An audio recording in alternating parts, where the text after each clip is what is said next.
नमस्कार, आप देख रहे हैं अपना बिहार। आपके साथ मैं हूं शिप्रा झा और बुलेटिन की शुरुआत इस वक्त की बड़ी खबर के साथ करेंगे। सूत्रों के हवाले से आपको इस वक्त की बड़ी खबर बताते हैं। कारोबारी गोपाल खेमका हत्याकांड मामले में शूटर उमेश राय के घर से बरामद पिस्टल और गोपाल खेमका को लगी गोली का मिलान हो गया है। शूटर के घर से बरामद पिस्टल से ही गोली चली थी, ये अब साफ हो चुका है। पुलिस को अब तक नहीं मिली है बैलिस्टिक रिपोर्ट। केस के नए आईओ बनाए गए हैं कुमार अभिनव। पटना पुलिस फिर से शूटर उमेश राय और साजिशकर्ता अशोक शाह को रिमांड पर लेगी। अगले कुछ दिनों में पटना पुलिस को दोनों का रिमांड मिल सकता है, जिसके बाद आगे की पूछताछ की जाएगी। तो सूत्रों के हवाले से आपको ये बड़ी खबर बता रहे हैं न्यूज़ 18 संवाददाता संजय कुमार अधिक जानकारी के साथ जुड़ गए। संजय, और क्या अपडेट? ये शिप्रा, सबसे बड़ी बात है कि जो गोपाल खेमका थे, चर्चित कारोबारी थे, पटना के एक बड़े कारोबारी में उनका नाम शामिल था और उनकी हत्या कर दी गई थी जुलाई महीने में। सूत्रों के हवाले से एक बड़ी खबर सामने आई है। जो शूटर है इस मामले में जो गिरफ्तार हुआ है और फिलहाल जेल में बंद है, उमेश राय, उसके घर से जो पुलिस ने पिस्टल बरामद की थी, उस पिस्टल और जो खेमका के बॉडी में जो गोली मिली थी, दोनों का मिलान हो गया है। और जो सूत्र है वो बता रहे हैं कि उसी पिस्टल से ये गोली चली थी, इसकी पुष्टि हो गई। हालांकि बैलिस्टिक रिपोर्ट अभी नहीं आई है। जो तथ्य सामने आए हैं उस आधार पर जो सूत्र हैं उन्होंने इस बात की जानकारी दी है। इस पूरे मामले में एक अपडेट ये है कि केस के नए आईओ जो है वो कुमार अभिनव बनाए गए हैं, जो पहले सीबीआई में डिप्यूटेशन पे थे और उसको इस बात की जिम्मेवारी दी गई है कि इस पूरे मामले का आगे अनुसंधान करें। कुमार अभिनव एक तेज तर्रार अफसर माने जाते हैं और इस पूरे मामले में एक अपडेट ये भी है कि अब पटना पुलिस इनको फिर से रिमांड पर लेगी, उमेश राय और साजिशकर्ता अशोक शाह को। तो जो पहले रिमांड में पुलिस नहीं उगलवा सकी थी, अब जो नए फैक्ट सामने आए हैं उस आधार पर आगे पूछताछ चलेगी और निश्चित तौर पर पुलिस ने अब तक जो साक्ष्य दिए हैं उस आधार पर पुलिस के साक्ष्य मजबूत नजर आ रहे हैं। ठीक है संजय, आप इस खबर पर नजर बनाकर रखिए। शुक्रिया इस अपडेट के लिए। और पटना से आपको बड़ी खबर बताते हैं, जहां 2 बच्चों की संदिग्ध स्थिति में मौत हो गई है। कार में दोनों बच्चों का शव मिला है। भाई बहन दोनों बताए जा रहे हैं। भाई बहन का शव होने की बात कही जा रही है। हत्या या दम घुटने से मौत की आशंका जताई जा रही है। बच्चों की उम्र 5 से 10 साल के बीच है। पाटलिपुत्र थाना के इंद्रपुरी की घटना है। एक बच्चे के शरीर पर चोट और जलने के भी निशान हैं। दम घुटने की आशंका या फिर हत्या, दोनों बिंदुओं पर पुलिस की टीम छानबीन कर रही है।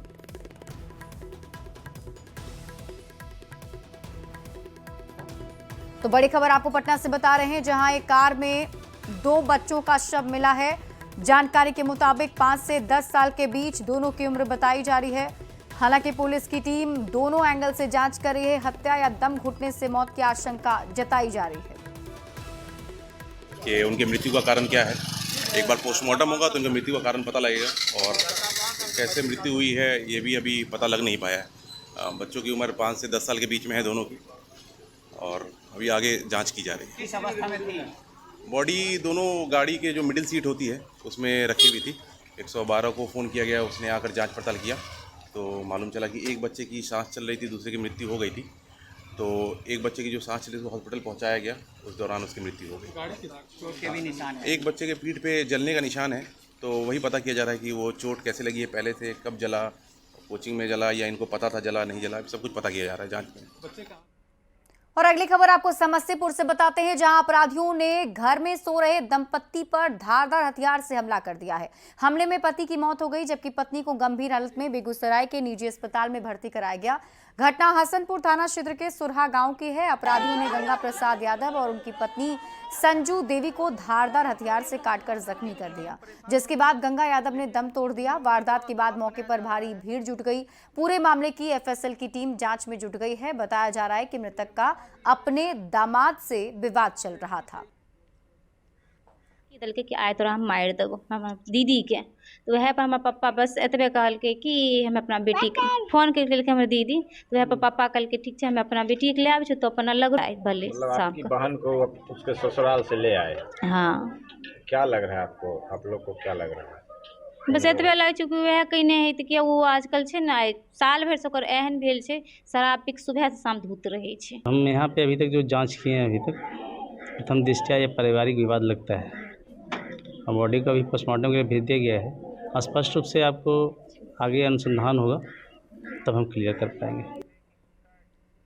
और इसी बीच आपको बड़ी खबर लखीसराय से बताते हैं, जहां पुलिस का बड़ा एक्शन देखने को मिला है। अपराध की योजना बना रहे 3 अपराधी गिरफ्तार किए गए हैं। 1 देसी कट्टा, 15 कारतूस बरामद हुआ है। 4 बाइक भी पुलिस ने बरामद किए हैं। अन्य अपराधियों की गिरफ्तारी के लिए पुलिस की टीम अब छापेमारी कर रही है। बेहरौरा गांव में पुलिस ने ये बड़ी कार्रवाई की। जानकारी के मुताबिक ये सभी अपराधी अपराध की योजना बना रहे थे, तभी पुलिस की टीम ने कार्रवाई करते हुए गिरफ्तार किया है। 4 बाइक भी बरामद की गई है। कटिहार से बड़ी खबर है, जहां पुलिस टीम पर हमला में 2 सिपाही घायल हो गए हैं। गश्ती दल ने बाइक सवार युवक को रोकने पर विवाद हो गया और फिर पुलिस की टीम पर हमला बोल दिया गया। पुलिस से उलझे लोग, 3 आरोपी को पुलिस ने हिरासत में लिया है। मुफस्सिल के पड़तेली गांव का ये मामला बताया जा रहा है। तो बड़ी खबर आपको कटिहार से बता रहे हैं, जहां पुलिस टीम पर आरोपियों ने हमला किया है। जानकारी के मुताबिक इसमें जवान भी घायल हो गए हैं। 3 आरोपी को हालांकि पुलिस ने कार्रवाई करते हुए गिरफ्तार कर लिया। अगली खबर आपको सिवान से बताते हैं, जहां स्वतंत्रता दिवस पर एक स्कूल में झंडा फहराने के दौरान शिक्षक का पाकिस्तान प्रेम का वीडियो सोशल मीडिया पर वायरल हो रहा है। वायरल वीडियो में शिक्षक बच्चों से पाकिस्तान के संस्थापक मोहम्मद अली जिन्ना की जय का नारा लगा रहे हैं। वायरल वीडियो भगवानपुर हाट प्रखंड स्थित दक्षिणी सागर सुल्तानपुर पंचायत के प्राथमिक विद्यालय सरसैया हिंदी का बताया जा रहा है। अब ये वीडियो सोशल साइट पर काफी तेजी से वायरल है और लोग दोषी शिक्षक पर कार्रवाई की मांग कर रहे हैं। हालांकि न्यूज़ 18 वायरल वीडियो की पुष्टि नहीं करता है।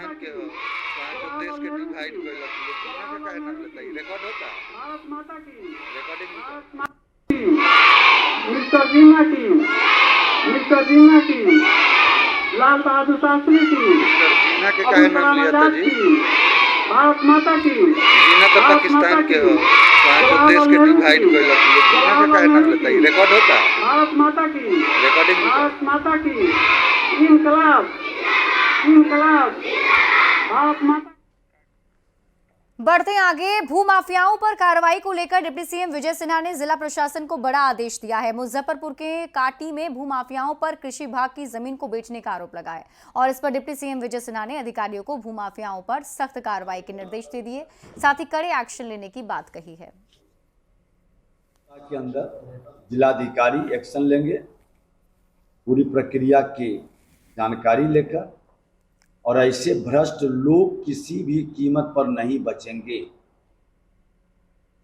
सिस्टम को कोई बेपटरी करना चाहेगा, उस मानसिकता को हर हाल में कार्रवाई करके बेपटरी नहीं होने दिया जाएगा। स्वतंत्रता दिवस के मौके पर शिवाला के दलित टोले में समारोह का आयोजन किया गया, जिसमें डिप्टी सीएम सम्राट चौधरी और पूर्व मंत्री रामकृपाल यादव भी शामिल हुए। सम्राट चौधरी ने साल 2030 से पहले 1 करोड़ लोगों को रोजगार देने का वादा एक बार फिर से दोहराया। का आशीर्वाद जब प्राप्त होगा 2025 में हम स्किल यूनिवर्सिटी बनाएंगे, हम लोगों को कौशल युक्त बनाएंगे और पिछले बार इस बार 2020 से 2025 तक 50 लाख लोगों को रोजगार और सरकारी नौकरी दिया। इस बार आपको गारंटी देकर जा रहा हूं कि 2030 के चुनाव के पहले बिहार के लोगों को 1 करोड़ लोगों को सरकारी नौकरी और रोजगार दूंगा।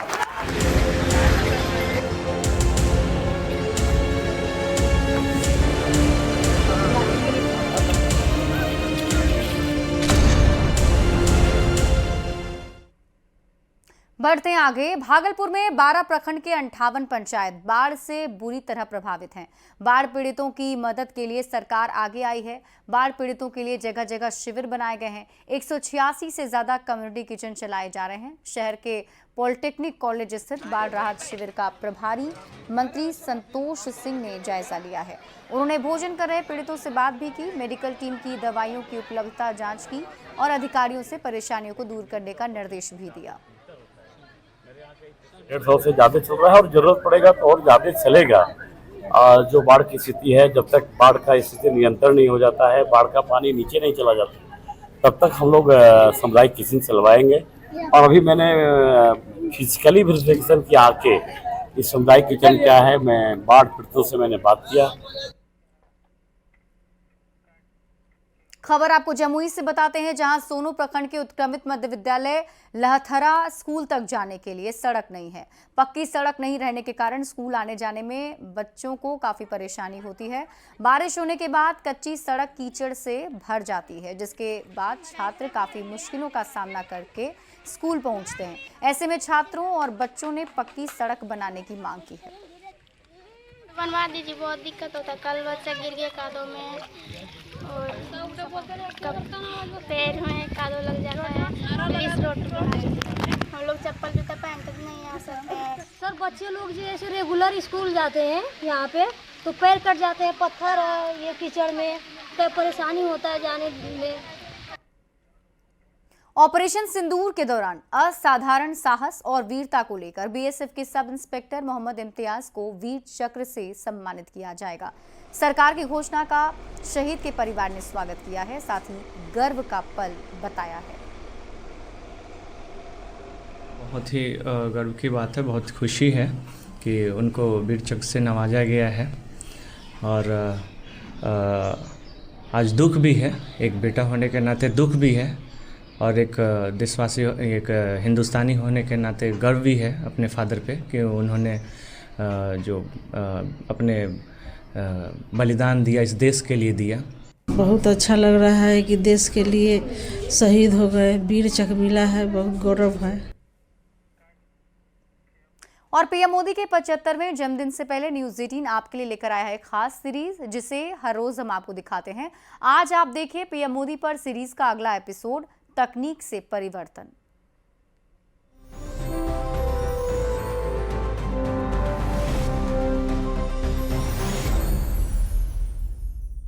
अपना देश कभी लाइन में ही लगा रहता था।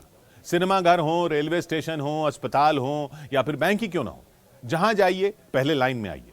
लेकिन अब भारत की पहचान ऑनलाइन है, क्योंकि गांव की गलियों में फाइबर के तार बिछ चुके हैं। देश की 2,65,000 ग्राम पंचायतें डिजिटल हैं। भारत के किसान अब तकनीकी योद्धा कहे जाते हैं। कैसे बदला सब कुछ, चलिए हम भी जानते हैं, दुनिया को भी बताते हैं। 22 अप्रैल 2015, जंतर मंतर, दिल्ली।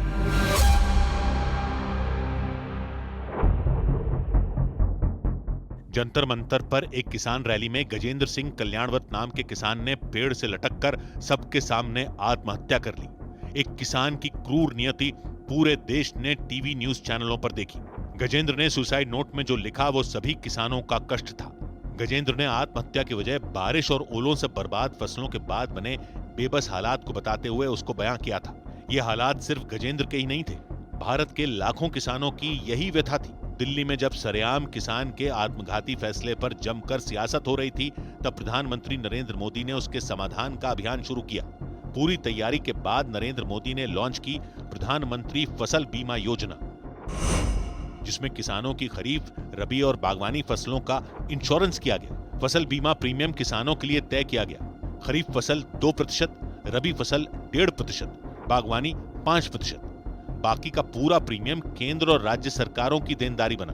किसानों की फसल जिन आफतों से सुरक्षित हुई, उनमें सूखा, बाढ़, तूफान, ओलावृष्टि, कीट और फसल कटाई के बाद हुए नुकसान शामिल किए गए। प्रधानमंत्री फसल योजना में सैटेलाइट, ड्रोन और मोबाइल ऐप के इस्तेमाल से फसलों का सटीक आकलन किया जाता है। देश के 14.5 करोड़ किसान प्रधानमंत्री फसल बीमा योजना के लाभार्थी हैं। आज की तारीख में 22 दिन के अंदर किसानों का डिजिटल क्लेम निपटान होता है। किसानों के प्रति 100 रुपए प्रीमियम पर 498 रुपए तक भुगतान होता है। हमारी सरकार ने गांवों के विकास के लिए भी तिजोरी खोल दी। नरेंद्र मोदी ने गुजरात के मुख्यमंत्री पद पर रहते हुए ई ग्राम की शुरुआत की थी, जिसके जरिए सभी ग्राम पंचायतों को हाईटेक बनाया गया था। मोदी का यही मॉडल अब देश भर के गांवों को सूचना के अधिकार का असल एहसास करा रहा है। ग्राम स्वराज ऐप और पोर्टल नरेंद्र मोदी सरकार की ऐसी सौगात है जिसने ग्रामीणों के ज्यादातर कष्ट हर लिए। ग्राम स्वराज ऐप से 2 लाख से ज्यादा पंचायतों की योजना बनाने से लेकर उनके खर्चे तक की निगरानी की जाती है। इस ऐप और पोर्टल से ग्रामीण पंचायत भवन से जन्म और मृत्यु प्रमाण पत्र, जाति निवास और आय प्रमाण पत्र, भूमि रिकॉर्ड मतलब नक्शा और खतौनी कुछ मिनटों में हासिल कर सकते हैं। यही नहीं, मनरेगा कार्ड और पीएम आवास योजना का आवेदन भी ग्राम स्वराज ऐप से होता है। उज्ज्वला, किसान सम्मान निधि और आयुष्मान भारत जैसी तमाम योजनाओं की जानकारी और स्टेटस भी ग्राम स्वराज ऐप से मिल जाता है। ग्रामीण सड़क योजना पर भी हजारों करोड़ रुपए खर्च किए जा रहे हैं। पीएम किसान सम्मान निधि के तहत भी सरकार ने करीब 2.5 लाख करोड़ रुपए सीधे किसानों के बैंक खातों में भेजे हैं। ई ग्राम सेवा गांवों में तकनीक का संचार है। पंचायतों को पावरफुल बनाने का यह अभियान नरेंद्र मोदी ने गुजरात के मुख्यमंत्री पद पर रहते हुए शुरू किया था। मोदी सरकार ने गुजरात को भारत का पहला ऐसा राज्य बनाया था जहां ब्लॉक से लेकर राजधानी तक एक आईटी नेटवर्क से जुड़े थे। इसका नाम Gujarat state wide area network था। गुजरात के गांवों की तकदीर बदलने की शुरुआत कॉमन सर्विस सेंटर बनाकर की गई थी, जहां से ग्रामीण किसी भी तरह की डिजिटल सेवाएं ले सकते थे। मुख्यमंत्री नरेंद्र मोदी ने सभी पंचायतों में एक विलेज कंप्यूटर एंटरप्रेन्योर रखा, जो ग्रामीणों को डिजिटल सेवाएं देता था। रिमोट गांवों तक वीसैट इंटरनेट कनेक्शन पहुंचाया गया था। आई खेडूत पोर्टल से कृषि सब्सिडी, बीज, खाद और सिंचाई योजनाएं चलाई गई थी। गुजरात में नरेंद्र मोदी ने जो डिजिटल बीज रोपा था, वही आज डिजिटल इंडिया का वटवृक्ष बन गया है।